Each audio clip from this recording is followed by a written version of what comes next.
తాకట్లో ఉన్న బంగారాన్ని విడిపించి ఆ రోజున మార్కెట్ ధర కట్టి మిగిలిన డబ్బును మీకు అందిస్తుంది కొమ్మూరి గోల్డ్.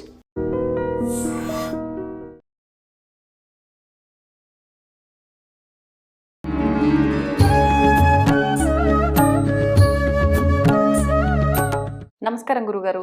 ఓం శ్రీ మహాగణాధిపతయే నమః. గురుగారు, ప్రతి ఒక్కరం కూడా భగవత్ ఆరాధన చేస్తున్నాము అని అంటే ఖచ్చితంగా లక్ష్మీ అనుగ్రహం ఉండాలని. ఆలయానికి వెళ్ళినా, ఇంట్లో నిత్య దీపారాధన చేసినా కూడా ఖచ్చితంగా మాకు అన్ని రకాలుగా ఐశ్వర్య సిద్ధి ఉండాలి అని చెప్పి. మరి ఆలయానికి వెళ్తే మాత్రం ఖచ్చితంగా మనం కొబ్బరికాయ తీసుకొని వెళ్ళాలనే ఒక సెంటిమెంట్ని మాత్రం ఖచ్చితంగా ఫాలో అవుతాం. ఇంట్లో నిత్య దీపం ఆరాధన చేస్తున్నప్పుడు కూడా ఖచ్చితంగా కొబ్బరికాయ అనేది మనం కొట్టాలా భగవంతుడి దగ్గర? యా ఫలినీర్యా అఫలా అపుష్పా యాశ్చ పుష్పినీః బృహస్పతి ప్రసూతాస్తానో ముంచంత్వగుంహసః అని చెప్పి కొబ్బరికాయ మంత్రం ఇది. కొబ్బరికాయ కొట్టేటప్పుడు చదవాలా అండి? కలశం మీద పెట్టేటప్పుడు. ఓకే. ప్రపంచంలో ఉండేటువంటి ఎన్ని రకాల ఫలములు ఉన్నాయో అన్నిట్ల నుంచి కూడా దేనికి లేని యొక్క పూర్తి పేరు కొబ్బరికాయకు ఉందమ్మా, పూర్ణ ఫలము అని చెప్పి. అందుకనే వివాహంలో కూడా కన్యాదానం అప్పుడు అదే ఇస్తారు, కొబ్బరి బొండమే చేతిలో పెడతారు. ఈ రకరకాలు ఉన్నాయి, అంతకన్నా పెద్ద గుమ్మడికాయలు ఉన్నాయి కదా, అన్నీ పెట్టరు. ఆ కొబ్బరి బొండానికి కొబ్బరికాయకు ఉన్నటువంటి ఒక విధి విధానం దేనికి లేదు. చాలామంది మా అబ్బాయికి పెళ్లి చెయ్యాలో మా అమ్మాయికి పెళ్లి చెయ్యాలో అనుకున్నప్పుడు నాకు తెలిసినంతలో ఇంట్లో కొబ్బరి చెట్టు వేస్తారు. చెట్టు ఇంకొక 4 ఏళ్ళు అమ్మాయికి పెళ్లి చేద్దాం అన్నప్పుడు కొబ్బరి చెట్టు వేస్తారు. ఆ కొబ్బరి చెట్టు పెరిగి కాయలు వచ్చేటువంటి సమయానికి మా అమ్మాయికి పిల్లలు పుట్టాలి అని. అవి కొన్ని అనుసంధానాలు ఉంటూ ఉంటాయి. కొన్ని చెట్లు ఆదిలోనే చనిపోతాయి పాపం. కొన్ని ఎదగలేవు, అక్కడ ఆగిపోతుంటాయి. కొన్ని ఎదిగిన కాయలు చిన్న చిన్న పిందులు రాలిపోతూనే ఉంటాయి. అవి కొన్ని మనకు తెలిపిస్తాయి ఉంటాయి. అంటే ఇంట్లో జరిగే విధానాలని ఈ రకంగా సంకేతాలు ఇస్తున్నాయి అనుకోవాలండి. తెలుస్తాయి. పూర్వకాలంలో ఇంత జాతకాల గురించి ఎవరికి తెలిసేది కాదు. అమ్మాయికో అబ్బాయికో వివాహం చేద్దామన్నప్పుడు ఒక 5-6 ఏళ్ల ముందు కొబ్బరి చెట్టు వేసేవారు. కొబ్బరి చెట్టు చక్కగా 5 ఏళ్ళు 6 ఏళ్ళు పడుతుంది అది రావడానికి. ఆ వచ్చే సమయానికి వివాహం చేస్తున్నప్పుడు ఆ పిందెలే దేనికి దానికి రాలిపోతుంటే అది దృష్టిలో ఉంచుకొని ఏదో దోషం ఉంది, దానికి ప్రాయశ్చిత్తాలు అప్పుడు అట్లా. అంత గొప్పదమ్మ కొబ్బరికాయ. దీన్ని మనం ప్రతి ఆలయంలోకి వెళ్తే కొబ్బరికాయ కొట్టేసుకుంటాము. ఇంట్లో చేసేటువంటి నిత్య పూజా విధానంలో కొబ్బరికాయ అవసరం లేదమ్మా. నిత్యము చేసేటువంటి విధానానికి కొబ్బరికాయతో పని లేదు. ఆలయంలోకి వెళ్ళిన నేను కొన్ని చూస్తుందా, స్వామివారు కొబ్బరికాయ ఇచ్చేస్తాం, కొడతారు, నివేదన పెడతారు, ప్రసాదం ఇస్తే పంతులు గారు 3 కళ్ళున్న చెప్పేవండి మాకు అని అడుగుతారు. మరి కొంతమంది మేము ఇచ్చిన కాయ అది కాదండి, మేము ఇచ్చిన కాయ అదండి మాదే.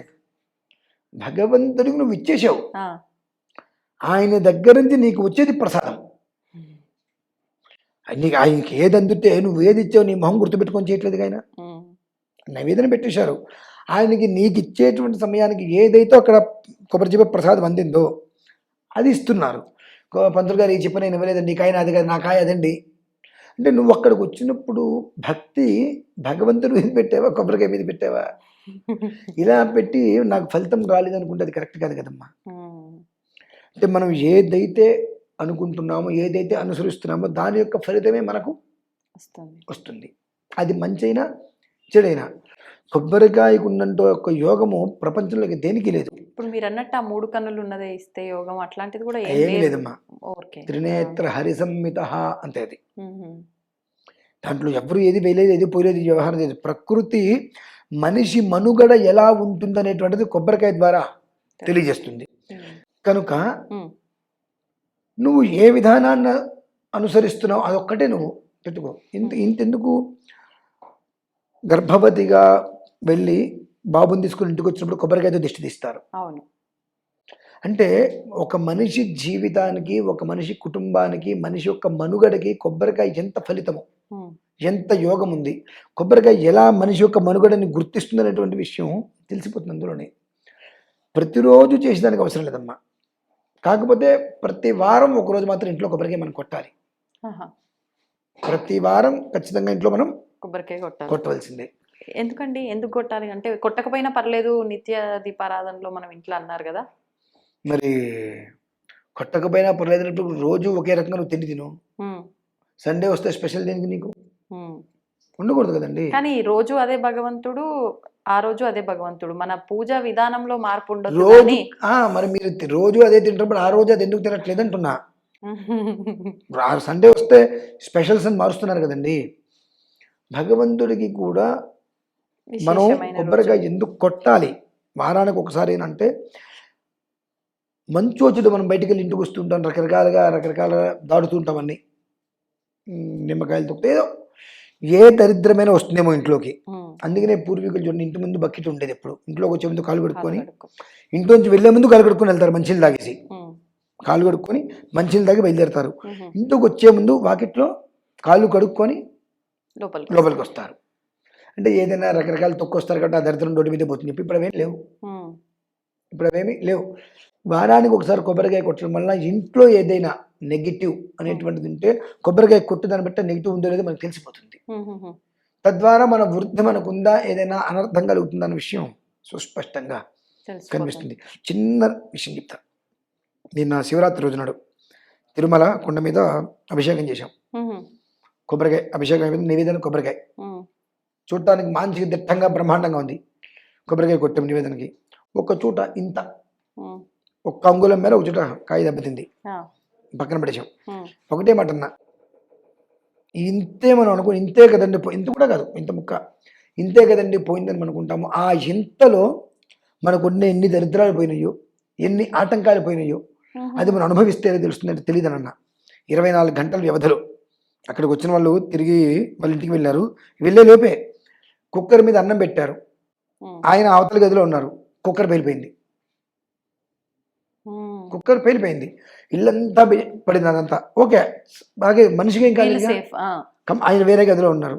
నేను ఆ ముందు రోజు చెప్పింది ఏంటంటే, ఇంతే పోయింది. ఆ ఇంతతోటే ఎంతో దోషం పోయింది.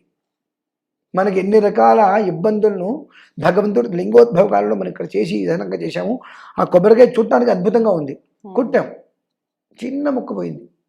తద్వారా ఒక జీవితం నిలబడిందిగా.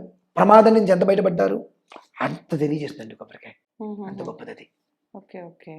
ముక్కపోయింది అంటే కొడుతుంటే ఎగిరి పడిపోయింది ఎక్కడ? ఆహా, కొబ్బరికాయ కొట్టినప్పుడు పాడైపోయింది, కుళ్ళిపోయింది. Okay, okay. ఒక అసలు కార్నర్ లో. కుళ్ళిపోతుందని ఎవరు అనుకోలే, అంత చక్కగా ఉంది కాయ. Okay, okay. కొట్టినప్పుడు నీళ్ళు కూడా తీసేసుకున్నాం, గ్లాసులోకి పట్టాం. ఉమ్, విప్పదీసినప్పుడు మొత్తం అంతా అందంగా ఉంది, నీట్గా తెల్లగా కొబ్బరి చాలా బాగుంది. ఎందుకు ఇలా తీసుకొస్తుంటే ఒక వేలు అక్కడ తగిలింది. ఉహు, ఆ వేలు తగిలినప్పుడు చాలా మెత్తగా ఓకే. మెత్తగా తగిలినప్పుడు చూస్తే ఆ కంచి కాస్త కాయ కొంచెం దెబ్బతింటగా కనిపించింది. వెంటనే పక్కన పెట్టేశాం.